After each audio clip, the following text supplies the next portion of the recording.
ইতিমধ্যে আমি জনাইছো যে উত্তৰ গুৱাহাটীবাসীৰ বাবে এটা সুখবৰ যে আজিৰ পৰা ব্ৰহ্মপুত্ৰত আৰম্ভ হ'ব আন এক যাতায়াত ৰোপৱে সেৱা 2009 চনত আধাৰশিলা স্থাপন কৰা ৰোপৱে 11 বছৰ পিছত আজি মুকলি কৰা হ'ব গুৱাহাটী আৰু উত্তৰ গুৱাহাটী দুয়োটা পাৰে সীমিত আনুষ্ঠানিকতাৰে মুকলি কৰিব গড়কাপ্তানী মন্ত্ৰী লগতে স্বাস্থ্য মন্ত্ৰী হিমন্ত বিশ্ব শৰ্মা আজি উপস্থিত থাকিব জিএমডিৰ অধ্যক্ষ অশোক সিংহাল আৰু মুখ্যমন্ত্ৰী লগতে আৰু হিমন্ত বিশ্ব শৰ্মা সীমিত আনুষ্ঠানিকতাৰে আজি উন্মোচন কৰিব ৰাজ্যৰ সেৱাত উৎসৰ্গা কৰিব এই ৰোপৱে সেৱা ৫৬ কোটি ব্যয় সাপেক্ষে এছিয়াৰ সৰ্ববৃহৎ ৰোপৱে দুখন ভানেৰে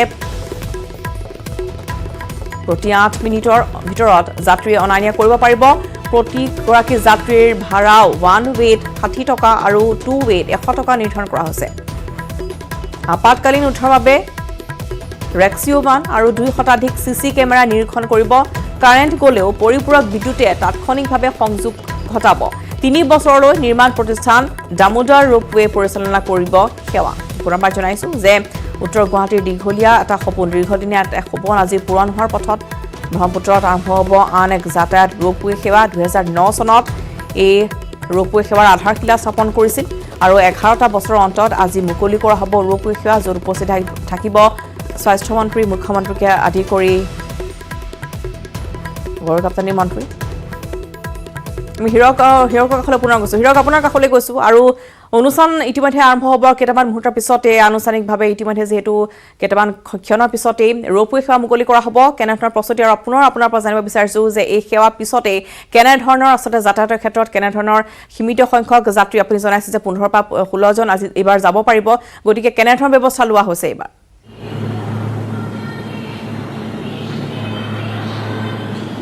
হয় ৰশ্মিতা মাত্ৰ কেইটামান ক্ষণ বাকী আৰু কেইটামান পিছতে উত্তৰ গুৱাহাটী সংযোগী যি ৰোপৱে সেই ৰোপৱে সেৱা মুকলি কৰা হ'ব যেহেতু 11 বছৰ প্ৰতীক্ষাৰ অন্তত এই ৰোপৱে সেৱা মুকলি কৰা হৈছে যেহেতু 2009 বৰ্ষত এই ৰোপৱে সেৱাৰ বাবে প্ৰস্তাৱ আগবঢ়োৱা হৈছিল আৰু তেতিয়াৰ মন্ত্ৰী হিমন্ত বিশ্ব শৰ্মা জিডিডি মন্ত্ৰী হিমন্ত বিশ্ব শৰ্মাই এই প্ৰস্তাৱ আগবঢ়াইছিল যিহেতু উত্তৰ গুৱাহাটীবাসীৰ দীৰ্ঘদিনীয়া সমস্যা আছিল এই সমস্যাসমূহ তেওঁক অৱগত কৰিছিল আৰু তাৰপিছতে বিশেষ তৎপৰতা গ্ৰহণ কৰা হৈছিল কিন্তু 2011 বৰ্ষৰ পৰা যিহেতু কাম আৰম্ভ হৈছিল কিন্তু কাম আৰম্ভ হোৱাৰ পিছতে লাহে লাহে এই কামসমূহ আৰম্ভ হৈছিল তাৰ পৰিলক্ষিতত কিন্তু দেখিবলৈ পোৱা গৈছে যে যোৱা 2টা বা 3টা বৰ্ষৰ ভিতৰত দ্ৰুতগতিত কাম আৰম্ভ হৈছে আৰু দ্ৰুতগতিত কাম আৰম্ভ হোৱাৰ লগে লগে জানুৱাৰী মাহৰ প্ৰথম ভাগতে এই ৰোপৱে হোৱা সম্পূৰ্ণ হৈছিল বুলি জানিব পৰা গৈছিল কিন্তু বিভিন্ন কাৰণত মই কৈছোঁ যে ডিচেম্বৰ মাহত কা আন্দোলন লগতে মাৰ্চ মাহৰ পৰা যিহেতু কৰোণা মহামাৰীৰ সংক্ৰমণ আৰম্ভ হ'ল আৰু তাৰ পিছৰ পৰা এই ৰোপৱে সেৱা বন্ধ হৈ আছিল বা ৰোপৱে সেৱা মুকলি কৰিব পৰা নাছিল কিন্তু যিহেতু কৰোণা সংক্ৰমণ লাহে লাহে ক্ৰমান্বয়ে হ্ৰাস পাবলৈ ধৰিছে ৰাজ্যত তাৰ বাবে আজিৰ দিনটোত এই ৰোপৱে সেৱা মুকলি কৰিব আৰু 11 বজাৰ লগে লগে স্বাস্থ্যমন্ত্ৰী হিমন্ত বিশ্ব শৰ্মা আৰু লগতে কৈছোঁ যে জিডিডি মন্ত্ৰী সিদ্ধাৰ্থ ভট্টাচাৰ্যৰ উপস্থিতিত লগতে যিবোৰ বিষয়ববীয়া আছে জিএমডিৰ বিষয়ববীয়া সেই জিএমডি বিষয়ববীয়াৰ তত্ত্বাৱধানত বা জিএমডিৰ বিষয়ববীয়াসকলে উপস্থিত থাকিব আৰু এই মুহূৰ্তত দেখিব পাইছে আপোনালোকে সম্পূৰ্ণ প্ৰস্তুতি কৰা হৈছে আৰু এই যি চতুৰ্থ মহলত এই ৰোপৱে সেৱা আছে আৰু যিসকল লোক আছে বা যিসকল লোকে উত্তৰ গুৱাহাটীলৈ যাত্ৰা কৰিব বিচাৰে সেই উত্তৰ গুৱাহাটীলৈ যাত্ৰা কৰিব বিচৰা লোকসকলে প্ৰথম মহলাত যি টিকেটৰ কাউণ্টাৰ আছে সেই প্ৰথম মহলালৈ আহিব লাগিব তাৰে পিছতেই লিফ্টৰ জৰিয়তে টিকেট কৰাৰ পিছত লিফ্টৰ জৰিয়তে তেওঁলোকে চতুৰ্থ মহলালৈ আহিব লাগিব আৰু এই মুহূৰ্তত দেখিব পাইছে মোৰ সতীৰ্থ অঞ্জনাই দেখাইছে এটা ৰেস্কিউ কেবিন ৰখা হৈছে এই ৰেস্কিউ কেবিনটো ৰখাৰ এটা মূল কাৰণ হৈছে যিহেতু 2টাকৈ কেবিন ৰখা হৈছে 2টাকৈ কেবিনত কাছাৰীৰ পৰা উত্তৰ গুৱাহাটীলৈ ৰোপৱে সেৱা যাব কিন্তু যদি বিভিন্ন কাৰণত যান্ত্ৰিক বিসংগতি হয় তাৰে প্ৰতি লক্ষ্য ৰাখি এই ৰেস্কিউ কেবিন ৰখা হৈছে আৰু ৰেস্কিউ কেবিনৰ জৰিয়তে যিসকল যাত্ৰী মাজত আবদ্ধ হৈ থাকে দুইটা বহুত আবদ্ধ হৈ থাকে তেওঁলোকে এই ৰেস্কিউ কেবিনৰ জৰিয়তে তেওঁলোকে অনাৰ ব্যৱস্থা কৰিব আৰু ৰেস্কিউ কেবিনৰ বিভিন্ন ধৰণৰ যন্ত্ৰ পাতি আছে আৰু মই কৈছোঁ যে নিৰ্মাণকাৰী প্ৰতিষ্ঠান সমুৰ দামোদৰ প্ৰাইভেট লিমিটেড নামৰ যিটো কোম্পানী আছে সেই কোম্পানী তত্ত্বাৱধানত 3 বছৰলৈকে এই ৰোপৱে সেৱা চোৱা চিতা কৰিব আৰু সেই সমীৰ দামোদৰ নামৰ প্ৰাইভেট লিমিটেডে এই প্ৰথম অৱস্থাৰ পৰাই এই ৰোপৱে সেৱাৰ লগত জড়িত হৈ আছে উত্তৰ গুৱাহাটী সংযোগী ৰোপৱে 56 কোটি টকাৰ ব্যয়ৰে এই ৰোপৱে সেৱা মুকলি কৰা হৈছে যিহেতু 56 কোটি টকা ব্যয় হৈছিল কিন্তু তাতকৈ অধিক টকা ব্যয় হোৱাৰ সম্ভাৱনা আছিল কিন্তু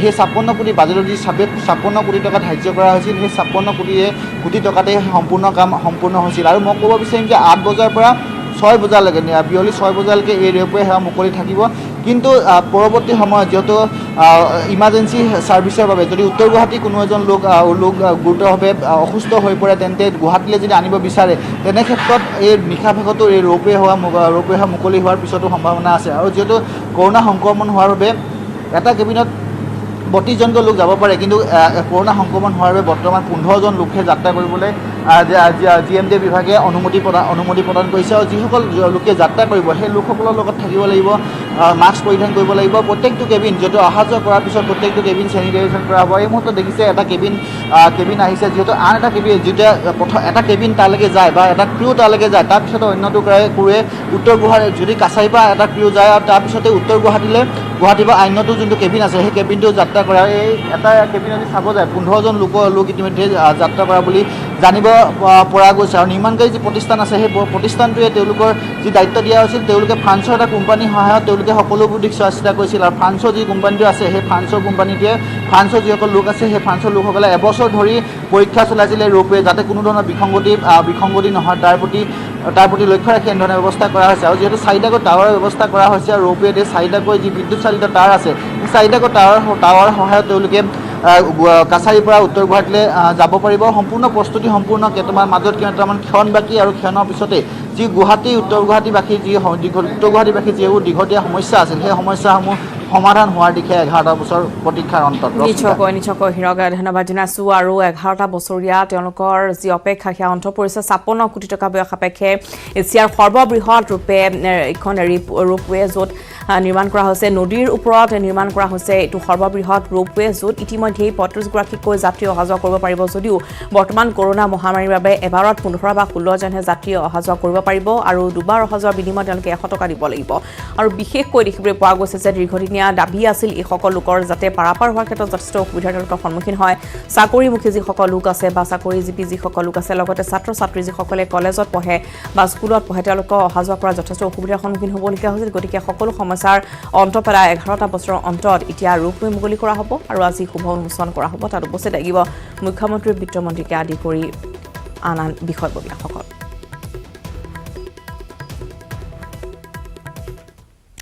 আন এক গুৰুত্বপূৰ্ণ খবৰ আহি পৰিছে। JMCHৰ অধ্যক্ষ অতুল বড়োক দায়িত্বৰ পৰা অপসাৰণ। GMCHৰ অধ্যাপক ৰত্নকান্ত তালুকদাৰক JMCHৰ অধ্যক্ষ হিচাপে নিযুক্তি দিয়া হৈছে। অধ্যক্ষৰ অপসাৰণক লৈ JMCHৰ তীব্ৰ প্ৰতিক্ৰিয়াৰ সৃষ্টি কৰিছে। চাকৰিৰ পৰা পদত্যাগ কৰিছে JMCHৰ দুগৰাকীকৈ জ্যেষ্ঠ চিকিৎসকে। JMCHৰ সহকাৰী অধ্যাপক শংকৰজ্যোতি পৰাশৰ আৰু প্ৰিয়ংকা চাংমাই ইতিমধ্যে পদত্যাগ পত্ৰ JMCHৰ কৰ্তৃপক্ষক প্ৰদান কৰিছে। আনহাতে বদলিৰ প্ৰস্তুতি চলিছে কোভিডৰ দায়িত্বত থকা যোৰহাটৰ অতিৰিক্ত উপায়ুক্ত বিপুল দাসৰ। পুনৰবাৰ জনাইছো এক ব্ৰেকিং নিউজ। JMCHৰ অধ্যক্ষ অতুল বড়োক দায়িত্বৰ পৰা অপসাৰণ। GMCHৰ অধ্যাপক ৰত্নকান্ত তালুকদাৰক JMCHৰ অধ্যক্ষ হিচাপে নিযুক্তি দিয়া হৈছে। অধ্যক্ষৰ অপসাৰণক লৈ ইতিমধ্যে JMCHৰ তীব্ৰ প্ৰতিক্ৰিয়া সৃষ্টি হৈছে। চাকৰিৰ পৰা পদত্যাগ কৰিছে JMCHৰ দুগৰাকীকৈ জ্যেষ্ঠ চিকিৎসকে। JMCHৰ সহকাৰী অধ্যাপক শংকৰজ্যোতি পৰাশৰ আৰু প্ৰিয়ংকা চাংমাই ইতিমধ্যে পদত্যাগ পত্ৰ JMCHৰ কৰ্তৃপক্ষক প্ৰদান কৰিছে। আনহাতে বদলিৰ প্ৰস্তুতি চলিছে কোভিডৰ দায়িত্বত থকা যোৰহাট অতিৰিক্ত উপায়ুক্ত বিপুল দাসৰ।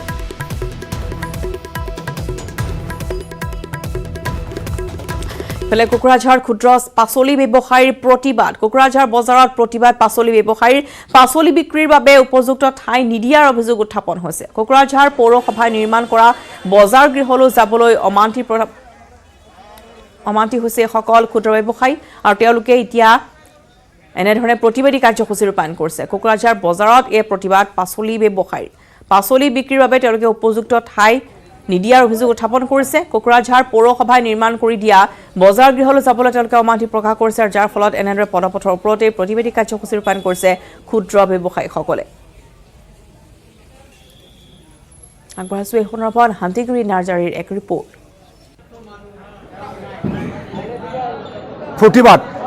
প্ৰতিবাদত নামি পৰিছে কোকৰাঝাৰ মেইন বজাৰত ক্ষুদ্ৰ ব্যৱসায়ীসকল।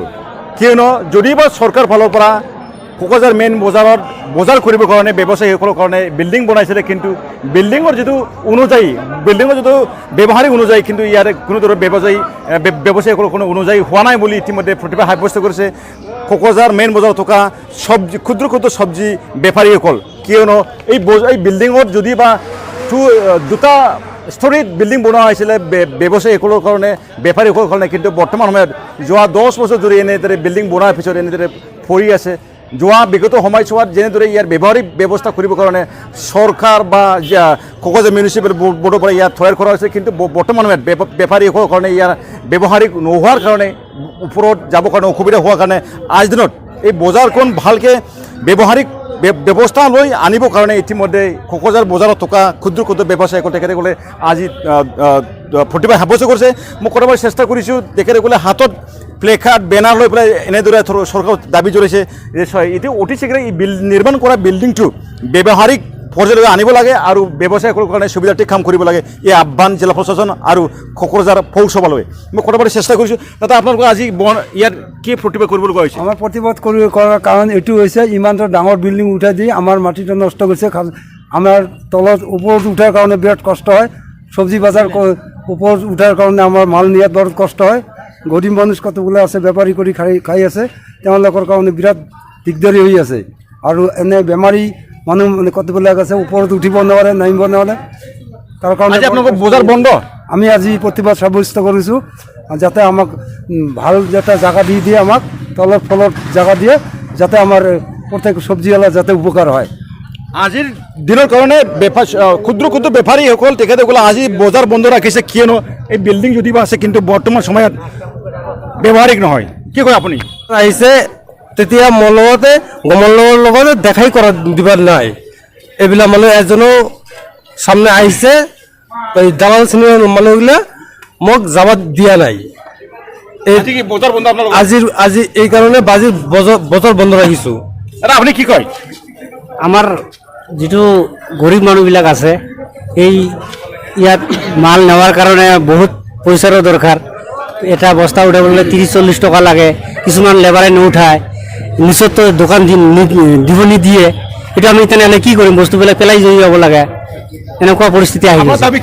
আমাৰ দাবী নিচতে হ'ব লাগে। দাদা আপুনি কি কয়? বজাৰ আজি আপোনালোক বন্ধ ৰাখিছে? আজি বন্ধ ৰাখছে, অসুবিধা হয়, বিল্ডিঙৰ পৰা উঠা নামাৰ দিগদাৰী হয়, সেইকাৰণে আজিৰ পৰা বন্ধ কৰিছোঁ। কিমান ঘণ্টা? আজি 12 ঘণ্টা। 12 ঘণ্টা বন্ধ ৰাখিব? বন্ধ ৰাখিব 12 ঘণ্টা। শুনিছো বাতৰি মাছলৈ। কৰোনাত মৃত্যু হোৱা লোকৰ মৃতদেহ সৎকাৰক লৈ বৰপেটা ৰোডত ৰাইজৰ প্ৰতিবাদ। বৰপেটা ৰোড চহৰৰ ৰাজহুৱা শ্মশানলৈ সৎকাৰৰ বাবে আনিছিল কৰোনাত আক্ৰান্ত হৈ মৃত্যু হোৱা ভৱেশ কৰ্মকাৰ নামৰ লোকজনৰ মৃতদেহ। GMCHত চিকিৎসাধীন অৱস্থাত কৰোনাত আক্ৰান্ত হৈ আজি মৃত্যু হয় লোকজনৰ। GMCHৰ পৰা মৃতদেহ আনি বৰপেটা ৰোড ৰাজহুৱা শ্মশানত সৎকাৰ কৰিবলৈ লোৱাৰ সময়তে ৰাইজে বাধা প্ৰদান কৰে। মৃতদেহটো চিতা তুলি জুই জ্বলোৱাৰ সময়ছোৱাতে ৰাইজে কৰে বাধা প্ৰদান। ৰাইজৰ ক্ষোভ দেখি GMCHৰ মৃতদেহ লৈ অহা স্বাস্থ্যকৰ্মীসকলৰ পলায়ন। অৱশ্যে শ্মশানত বৰপেটা ৰোড আৰক্ষী উপস্থিত হৈ পৰিস্থিতি নিয়ন্ত্ৰণ কৰি ৰাইজক বুজাই বঢ়াই চিকিৎসা কৰ্মীৰ সহযোগত মৃতদেহটো সৎকাৰ কৰে। মৃতদেহ সৎকাৰক লৈ উত্তেজনা দেখিবলৈ পোৱা গৈছে বৰপেটা ৰোডত ৰাইজৰ মাজত। এই প্ৰতিবাদী কাৰ্যসূচী বৰপেটা ৰোড চহৰৰ ৰাজহুৱা শ্মশানলৈ সৎকাৰৰ বাবে ভৱেশ কৰ্মকাৰ নামৰ এগৰাকী ব্যক্তিৰ মৃতদেহ লৈ যোৱা হৈছিল। GMCHত চিকিৎসাধীন অৱস্থাতে মৃত্যু হৈছিল আৰু ইতিমধ্যেই GMCHৰ পৰা মৃতদেহ আনি বৰপেটা ৰোড ৰাজহুৱা শ্মশানত সৎকাৰৰ সময়ছোৱাতে স্থানীয় ৰাইজে বাধা প্ৰদান কৰিছে, য'ত ইতিমধ্যেই চিতা তুলি মৃতদেহ জ্বলোৱাৰ সময়ছোৱাতে প্ৰতিবাদী কাৰ্যসূচী ৰূপায়ণ কৰে স্থানীয় ৰাইজে ক্ষোভ প্ৰকাশ কৰিছে। তাৰপিছতে ৰাজ্যৰ ক্ষোভ দেখি GMCHৰ পৰা অহা স্বাস্থ্যকৰ্মী দলে পলায়ন কৰিছে, কিন্তু বৰপেটা ৰোড আৰক্ষী উপস্থিত হৈ ঘটনাস্থলীত পৰিস্থিতি নিয়ন্ত্ৰণ কৰে। 4জন মানুহ আহিছে, লেডিজ 2জন আৰু 2টা জেন্টস আহিছে। আহি কিনে কৈছে যে এতে খৰি আছে না? কয় আছে। শুনি কয় 6জনৰ চন্দনটো ক'ত দিছে? 6জনৰ চন্দনটো এতিয়া নাহে, মই কৈছোঁ ৰাতি উঠি নাহে, এটা কাম কৰি দিব পাৰিবি না? কয় এতিয়া খৰি সোমাই দিবৰ কাৰণে মানুহ আছে না? আমি কৈছোঁ এটাতো মানুহ নাহে, কয় পইচা পাতি চিন্তা নাই, যিমান টকা লাগে আমি দিম, এইটো খৰিটো সোমাই দিম। ডেড বডি কৰোনা নেকি? এইটো ডেড বডি কৰোনা। কি পিপি কিট পিন্ধি আহিছে? এম্বুলেন্স লৈ পিপি কিট পিন্ধি আহিছে, আহি কিনে ডাইৰেক্ট 5 মিনিটো দেৰি কৰা নাই, লগে লগে পিপি কিট পিন্ধি উঠাই দিছে। আমি ইয়াতে পুৰা পুলিচে আমাক এটা আটকাই ৰাখছে, চব আটকাই ৰাখছে। আমি আহি কিনে চাই কিনে আগুন ধৰাই দিছে। এতিয়া আপোনালোকে ইয়াতে পানী দিম। 2021 নিৰ্বাচনত কংগ্ৰেছৰ সৈতে মিত্ৰতা কৰা AIUDFে বিচাৰিছে 30খনকৈ আসন। মিত্ৰতাৰ প্ৰথম চৰ্ত হিচাপে কংগ্ৰেছক 30খন আসন এৰি দিবলৈ দাবী জনাইছে বদৰুদ্দিন আজমলৰ দলটোৱে। বিজেপিক ৰুধিবলৈ কংগ্ৰেছ AUDFৰ শৰণাপন্ন হোৱাৰ সুযোগ লৈ AIUDFে আৰম্ভ কৰিছে দৰদাম। ইয়াকে লৈ একাংশ কংগ্ৰেছীৰ মাজত আৰম্ভ হৈছে অসন্তুষ্টি। অসন্তুষ্ট কংগ্ৰেছী নেতাসকলে মিত্ৰতা বিচৰা নাই AIUDFৰ সৈতে। জানিব পৰা মতে মিত্ৰতাৰ বিৰুদ্ধে দল মত গঠন কৰিবলৈ শীঘ্ৰে একগোট হ'ব অসন্তুষ্ট নেতাসকল। ফলে আসন বুজাবুজিৰ প্ৰসংগত সেই সিদ্ধান্ত হাইকমাণ্ডে ল'ব বুলি স্পষ্ট কৰি দিছে বিৰোধী দলপতি দেৱব্ৰত শইকীয়াই।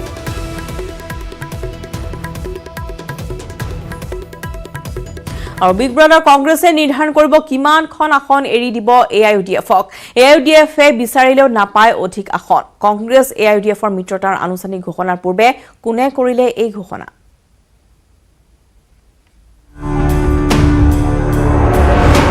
Congress big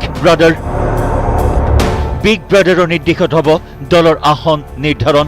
Congress is big brothers. আমি big brothers. AIUDF-এ বিচাৰিলেও নাপাব অধিক আসন। AIUDF-ক স্পষ্ট কৰি দি গুৰুত্বপূৰ্ণ মন্তব্য অসম প্ৰদেশ কংগ্ৰেছ কমিটিৰ সভাপতি ৰিপুণ বৰাৰ। সেইটো কেতিয়াও হ'ব নোৱাৰিব। কংগ্ৰেছ AIUDF-ৰ মিত্ৰতা স্পষ্ট হোৱাৰ পাছতেই এইবাৰ আসনক লৈ আৰম্ভ হৈছে নতুন অংক। কোনে কিমান আসনত আগবঢ়াব প্ৰতিদ্বন্দ্বিতা? পিছে AIUDF-এ অধিক আসন বিচাৰিলে নহ'ব, কিয়নো মিত্ৰজোঁটৰ বিগ ব্ৰাদাৰ কংগ্ৰেছে নিৰ্ধাৰণ কৰিব AIUDF-ৰ আসন। আমি কংগ্ৰেছ, আমি লিড ল'ম, আমি বিগ ব্ৰাদাৰ্ছ। গতিকে আমি সেইধৰণে আমি যিধৰণে আমি সিদ্ধান্ত ল'ম তেওঁলোকে তেনেধৰণে গ্ৰহণ কৰিব। ইপিনে কংগ্ৰেছ AIUDF-ৰ মিত্ৰতাক লৈ উজনি অসমত আৰম্ভ হৈছে কংগ্ৰেছৰ দলীয় সংঘাত। উজনিৰ বহু কংগ্ৰেছী বিধায়কে নিবিচাৰে AIUDF-ৰে মিত্ৰতা। পিছে দলীয় অসন্তুষ্টিৰ মাজতো মিত্ৰতাৰ দুৱাৰ মুকলি কৰা কংগ্ৰেছৰ এনে সিদ্ধান্ত ইতিবাচক আখ্যা ৰিপুণ বৰাৰ। আমাৰ দলটো গণতান্ত্ৰিক দল আৰু ইয়াততো ইমান ডাঙৰ দল, মতবিৰোধটো অলপ থাকিবই। চবৰে কিছুমান নহয় কিছুমান মতান্তৰ থাকিব। গতিকে সেইটোত কোনো অসুবিধা নাই। ডিছকাশ্যন কৰোঁতে যেতিয়া গোটেই বস্তুটো, এতিয়া কথাটো কি হৈছে, এলায়েন্সৰ এতিয়ালৈকে একোৱেই হোৱা নাই। খালি সিদ্ধান্তটো হৈছে আমি এলায়েন্স কৰিম, কিন্তু এলায়েন্স কৰিবলৈ যোৱাৰ আগত যিমানখিনি তাৰ হোমৱৰ্ক কৰিব লাগিব, গ্ৰাউণ্ড ৱৰ্ক আছে, সেই গোটেইবিলাক যেতিয়া তৈয়াৰ হ'ব, মডেলিটিজ তৈয়াৰ হ'ব, আপোনাৰ কমন মিনিমাম প্ৰগ্ৰেম তৈয়াৰ হ'ব, ছিট টু ছিট কথাবিলাক আহিব, কোনটো ছিটত কি হ'ব, এই কথাবিলাক বহুত দীঘলীয়া ডিছকাশ্যন, ছিৰিজ অফ ডিছকাশ্যন। তেতিয়া মই ভাবোঁ আমাৰ যি দুই এজন বিধায়কে বা যি দুই এজন নেতাই যিটো এতিয়া আপত্তি কৰিছে, অন প্ৰিন্সিপল আপত্তি কৰিছে। দলীয় সংঘাত স্বাভাৱিক, কিন্তু সংঘাত অচিৰেই দূৰ হ'ব বুলি বিশ্বাসী। গোটেই মডেলিটিজবিলাক যেতিয়া চব হ'বগৈ তেতিয়া তেখেতসকলে মই ভাবোঁ আপত্তি নকৰে, কাৰণ আমি যিটো কৰিছোঁ আমি অসমখনৰ স্বাৰ্থত কৰিছোঁ।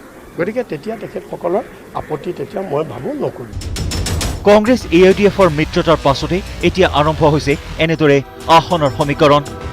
আনহাতে বিশেষ সূত্ৰৰ পৰা পোৱা তথ্য অনুসৰি কংগ্ৰেছ AIUDF-ৰ প্ৰস্তাৱিত মিত্ৰতাত AIUDF-ৰ প্ৰথমটো চৰ্ত কংগ্ৰেছলৈ 30খন আসন লাগিব AIUDF-ক। এই ক্ষেত্ৰত হাইকমাণ্ডেৰে আলোচনা কৰি AIUDF-ক জনাব কংগ্ৰেছে। কেমেৰা পাৰ্চন মনোজ দেউৰীৰ সহযোগত বলেন ভট্টাচাৰ্যৰ report, news 18 Assam north east.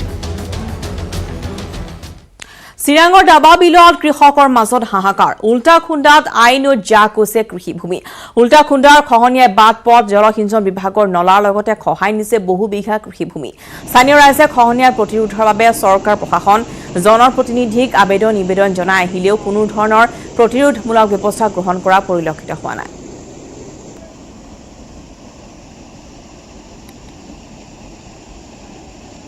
সংগীখনৰ পৰা চিৰাঙৰ পৰা উপানন্দ শৰ্মাৰ এক প্ৰতিবেদন। চিৰাঙৰ সুভাইজাৰ VCDCৰ অন্তৰ্গত ডাবাবিল বড়োবস্তিত আই নদীৰ সম্প্ৰতি উল্টাখুন্দাই ভয়ংকৰ ৰূপ ধাৰণ কৰিছে আৰু বহু কৃষিভূমি ইয়াতে জাহ যাব লগা অৱস্থা পৰিস্থিতিৰ সৃষ্টি হৈছে। আৰু মই এতিয়া উপস্থিত আছোঁ এই অঞ্চলটোত, গাঁওখনত এইদৰে কৃষিভূমি তথা বাট পথ উল্টাখুন্দাৰ প্ৰভাৱত জাহ গৈছে আৰু যাৰ কাৰণে স্থানীয় ৰাইজে হাহাকাৰ কৰিবলগীয়া হৈছে। বহুবাৰ প্ৰশাসন VCDC কৰ্তৃপক্ষক অনুৰোধ কৰিছে, কিন্তু এওঁলোকৰ সমস্যা সমাধানৰ কাৰণে কোনো ধৰণৰ ব্যৱস্থা গ্ৰহণ কৰা নাই। আৰু ইতিমধ্যে যিহেতু খহনীয়াই ভয়ংকৰ ৰূপ ধাৰণ কৰিছে, গতিকে এওঁলোকে উপায়ন্ত হৈ পৰা পৰিলক্ষিত হৈছে। এই সম্পৰ্কত মই স্থানীয় লোক এজনৰ পৰা সমস্যাৰ বিষয়ে জানিব বিচাৰিম যে কি হৈছে ইয়াতে। আমাৰ এইফালে আমাৰ বস্তিখন হ'ল বড়ো বস্তি, ডাবাবিল বড়ো বস্তি। আৰু এইটো আমাৰ এইটো দংটো মানে এই খেনেল আছে আমাৰ চুচকেট, বিক্ৰমপুৰ ৰাণী চুন্দ্ৰী জমিনলৈ আহিছে। এইটো খাটানি কৰি দিয়া আছে। এতিয়া মানে খাটানি দিয়ে মানে এইটো এইফালে ডাবাবিল ধান গাৰা হেৰি আছিল জমিন আছিল এইটোতো আই নদী লৈ গৈছে এতিয়া আই নদীৰ লগত এইটো লৈ যায় মানে এতিয়া পানীটো এনেই বেকাৰ হৈ গৈছে এতিয়া মানে জমিন মাটি নাই বুলিয়ে এইটো মানে পানীটো ডংটো মানে আমাৰ উল্টা খুন্দা হৈ আছে এতিয়া আমাৰ বিৰাট মানে অসুবিধা কৰি দিছে গাছ আৰু আমাৰ খেতিবিলাক নষ্ট হৈ আছে কৃষক ৰাইজৰ হাহাকাৰ পৰিস্থিতিৰ সৃষ্টি হৈছে যে যিহেতু তেওঁলোকৰ খেতি মাটিডৰা একমাত্ৰ সম্বল কিন্তু যিহেতু তেওঁলোকৰ খেতি মাটিডৰা এইদৰে যাব ধৰিছে গতিকে তেওঁলোকে অত্যন্ত সমস্যাত পৰিছে আৰু ভাতমুঠিলৈ চিন্তিত হৈ পৰা পৰিলক্ষিত হৈছে স্থানীয় মন্ত্ৰী আছে চন্দন ব্ৰহ্ম তেওঁকো জনোৱা হৈছে VCDC কৰ্তৃপক্ষক জনোৱা হৈছে আনকি VCDCয়ে তেওঁলোকৰ আহি ছাৰ্ভে কৰি গ'ল কিন্তু কোনো ধৰণৰ প্ৰতিৰোধমূলক ব্যৱস্থা গ্ৰহণ কৰা নাই আৰু এইটো আছিলে ইৰিগেশ্যন এটা কেনেল গতিকে যেহেতু এইটো নদীৰ লগত লগ হৈ গ'ল আৰু পৰৱৰ্তী সময়ত উল্টা খুন্দা হৈ এতিয়া খেতি বাতি